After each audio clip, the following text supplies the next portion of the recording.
Good morning, amigos, and welcome to another episode of Inside the Ropes with Coach Mario. Coach Mario, owner and head coach of Warriors Pride Boxing Academy here in Miami, Florida. How you guys doing? Today we're going to be really brief. We're going to talk a little bit about the upcoming fight this Saturday between Subriel Matias and Roberto Ramirez. A fight that actually no one in the States, none of the big companies that talk about boxing, podcasts, YouTube channels, experts, no one's talking about. And we are one of the few people that are actually talking about the Subriel Matias return, his redemption road to becoming world champion again, which we all expect him to accomplish that goal in the near future if he stays true to training, if he gives 100% and is not distracted. There is a lot of question marks regarding Subriel Matias' last performance. As you all know, I have mentioned all of those questions last time. In my last episode, questions for Subriel Matias, questions that I would have loved to ask Subriel Matias if I would have the opportunity of interviewing him. And I am going to make something clear to all my subscribers and all the listeners. I have never tried to get in touch with Subriel Matias. I have never tried or made the approach to Subriel Matias' team to interview him. All right? I haven't done that. And one of the reasons why I haven't done it is because I have really limited time. And I'm expecting those guys that are around him, those people that have access to Subriel Matias, to ask these questions. And I'm just suggesting these are some of the questions I would have asked Subriel Matias, the questions that I asked on my last episode. If you haven't seen that episode, go click on that particular episode. Questions I would ask Subriel Matias if I were to interview him. I have no interest in interviewing Subriel Matias, to be honest with you. I just think that there are questions that have not been answered, and we discussed that in my last episode. Some of these questions, what happened the night of the fight, why Liam Paro, there's a whole bunch of other questions, all right, that have not been asked by some of these YouTube podcasters and YouTube creators, all right? So, back to the fight. What happens after Subriel Matias dispatches and eliminates Roberto Ramirez, a 100-ranked fighter who was chosen by his team, by Fresh Promotions, to face him this Saturday, all right? This is a pay-per-view event, guys. Pay-per-view event. I don't know how much money they're going to make in that pay-per-view event, to be honest with you. I can understand this being a pay-per-view event if there was a higher caliber opponent that Subriel Matias would have. Someone that's ranked 100th in the world, number 100 in the world, somebody that has been knocked out twice. As a matter of fact, was knocked out by William Camarón Cepeda, which was part of the stable of J. Panda Najar in Mexico, Jiquipilco, Mexico, when Subriel Matias was training there. They know each other very well, these two fighters, all right? So my question is, why, and this is one of the questions that I asked in my last episode, why is it that they chose Roberto Ramirez? I had a subscriber that mentioned, well, they couldn't find anybody else. And I said, well, if they can't find anybody else, they're doing a really bad job. The promotional company, the management of Subriel Matias is really doing a lousy job if they can't find somebody that's ranked lower than number 100 in the world. I mean, what's going on with this Fresh Promotion? And is Subriel Matias shooting himself in the foot by continue to be loyal to this company that is under promoting him? I think that Subriel Matias should have more of a opportunity to be exposed to people worldwide, fans of the sport of boxing worldwide, if he would have a better promotional company behind him. I know the Zone was trying to ink a deal, multi-fight deal with Subriel Matias, and we all know what happened there. Subriel Matias blew it in Puerto Rico against Liam Paro, C+ level fighter who he should never have lost to. All right, so what happens after Roberto Ramirez? All right, and this is a question that I have for all you listeners. Roberto Ramirez, in my opinion, is a gimme, it's a layup, it's somebody that Subriel Matias should finish really easily within 5 rounds. If he doesn't do that, then his stock is going to continue diminishing, and then people are going to start talking less and less of Subriel Matias. And it's not like people are actually talking about Subriel Matias right now. Nobody is. I mean, if you watch these programs on YouTube, you watch some of these podcasters, these guys that talk about boxing, they're talking about the 140-pound division, and nobody has mentioned the name of Subriel Matias. Subriel Matias has lost only once, in my opinion. He avenged the fight against Petros Ananyan, so that, you know, that cancels it. All right? The only person he's lost to is Liam Paro, and he didn't look good that night. Whatever the reason was, you know, he said he couldn't let his hands go. Whatever the reason was, that's water under the bridge, my friends. All right? That already happened. He only knows. If he wants to give an answer to that, great. That's an answer that actually not too many people, you know, can understand. But anyway, it is what it is. But the thing is, right now, Subriel Matias has this opponent, which is ranked 100, which is somebody that has been knocked out twice, and this is a pay-per-view event. This is a pay-per-view event. You know, the main event is Subriel Matias, former champion of the world, the boogeyman, fighting a 100th ranked individual. That's another question that I have, that I don't understand how the people from Fresh Promotions could think this is a pay-per-view worthy event. All right, maybe the undercard is more attractive. Maybe there's more fights that are evenly matched in the undercard.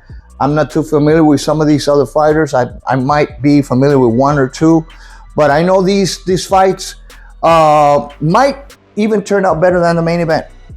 But again, moving forward, if Subriel Matias beats this guy like everybody knows he's going to beat him, or like everybody thinks he's going to beat him, what happens next, all right?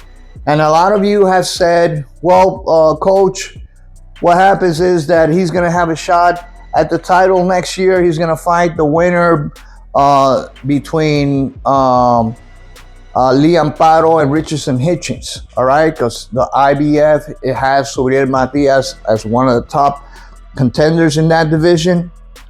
But my opinion, my gut feeling is that things are not moving that way. And Subriel Matias might end up being one of these guys that is passed over because he's a person that is a high risk, low reward type of fighter.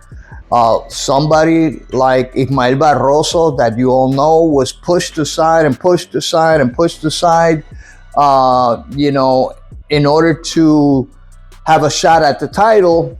And Matias, in my opinion, has the same predicament, is in the same tight spot, all right? Matias is a very dangerous fighter, still in my opinion. He's still relatively young. He is almost 33 years old. I think he's going to be 33 years old in about 4 or 5 months. So this guy is coming to that age where he has to be at a level fighting for a lot of money and fighting some of these other champions, all right? Teofimo Lopez of the world, Devin Haney's, the Ryan Garcias, all those guys are not going to fight Subriel Matias. They're going to probably move up to 147. And that's why I was saying that 147 might be a good option for Subriel Matias if nobody fights him at 140. All right? But you can't continue, and I'm not saying that Subriel Matias' career has been like that. I'm just saying now, why pick a guy that's ranked 100 to fight him on his comeback tour, if you want to call it that? All right?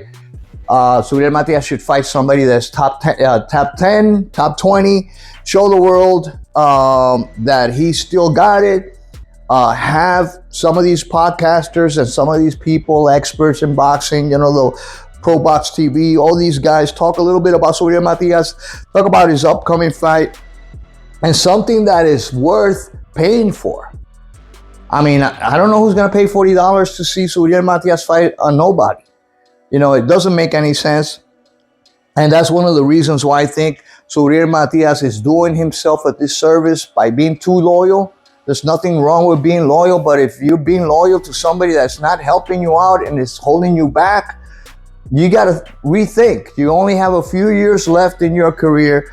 You want to give your family all these, advantages that you never had. All, the results of your hard work, of your dedication, all these years fighting. You want to give your family the comforts of a good living, and the comforts of a good living is able to generate that kind of money. You got to have a good promotional company behind you. You got to have a good management team behind you, getting you good fights, getting challenging fights, and getting your name out there. Right now, not even people in Puerto Rico know who Subriel Matias is, And I had one of the people that actually went to see Subriel Matias fight against Liam Paro asking around. I'm going to go see Subriel Matias fight. Who's that? I mean, that's crazy. When Tito Trinidad used to fight, everybody knew who Tito Trinidad was. And maybe it's a result of people in Puerto Rico focusing on other things right now, not too much into boxing. We don't have too many stars in that sport right now. That might be one of the things. But for the hardcore fans, we know that Subriel Matias, and I can see that Subriel Matias has so much talent and so much potential to be, a dominating figure in the 140-pound division, yet his team has not promoted him the correct way, in my opinion. All right, so I wouldn't have chosen Roberto Ramirez for his next fight. I would have chosen a high risk, high reward type of fighter. All right. The problem is, as you all know, Subriel Matias can be blackballed. He might have been blackballed for a long time. Nobody has been wanting to fight him. So it's like a catch-22 right now, and finding somebody to oppose Subriel Matias. All right. So we all know that Carol just defeated easily a Regis Prograis. All right. So that winner of that fight, Carol, could fight the winner between, and he's due for a title shot. Most likely they're trying to match him against whoever wins between Liam Paro and Richardson Hitchens. And in my opinion, Liam Paro is going to lose his title on his first defense. That's my opinion. Liam Paro is not an excellent fighter. He's a good fighter, average fighter. He's nothing out of this world. And that's the reason why I don't understand how somebody as talented as Subriel Matias, somebody that throws 80 to 90 punches per round, had his hands up all night and just walked forward like a zombie, not throwing any punches. That's the reason why I've been so critical about what happened.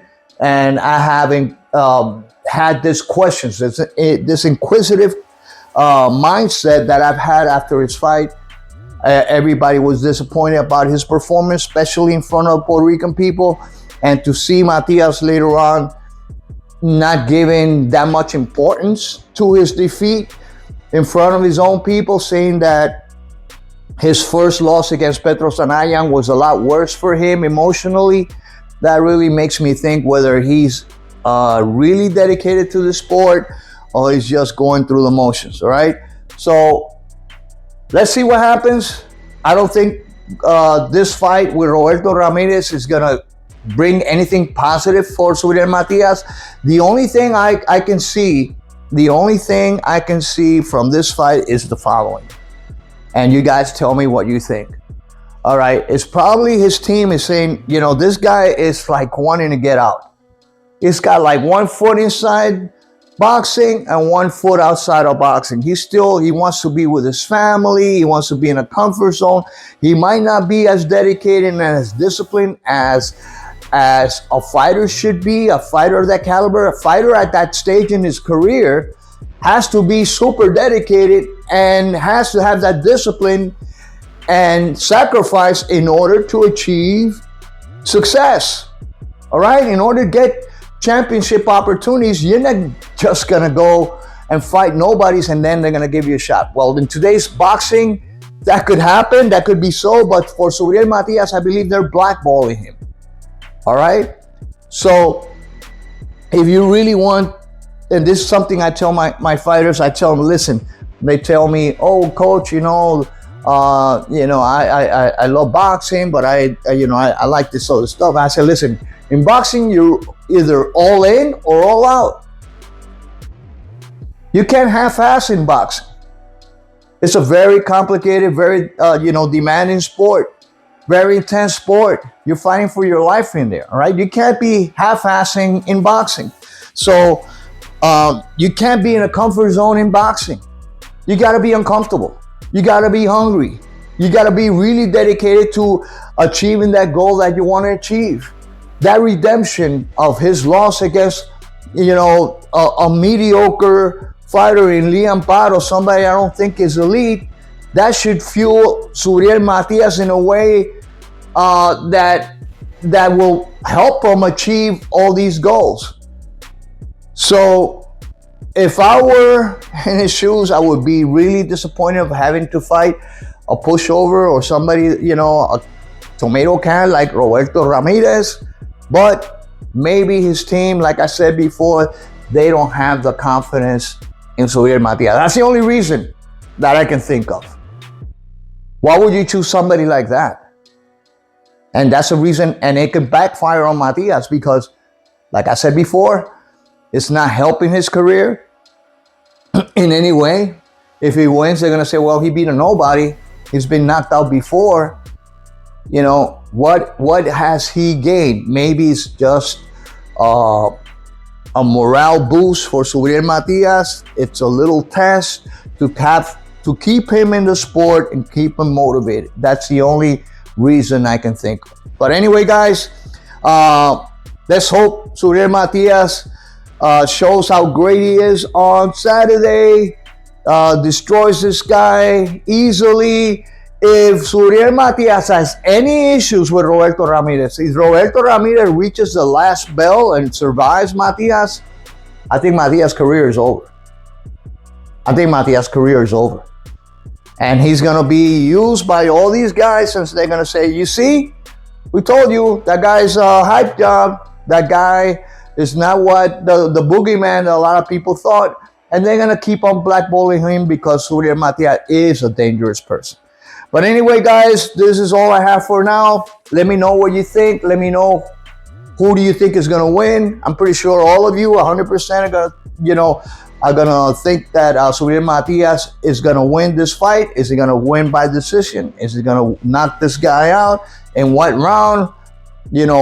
Over and under, guys. What do you guys think? Over 9 rounds or under 9 rounds? In my opinion, he's got to knock this guy out under 6 rounds. But anyway, until next time, this is Coach Mario wishing you guys a great day. Have an excellent week, rest of the week. God bless you all and peace.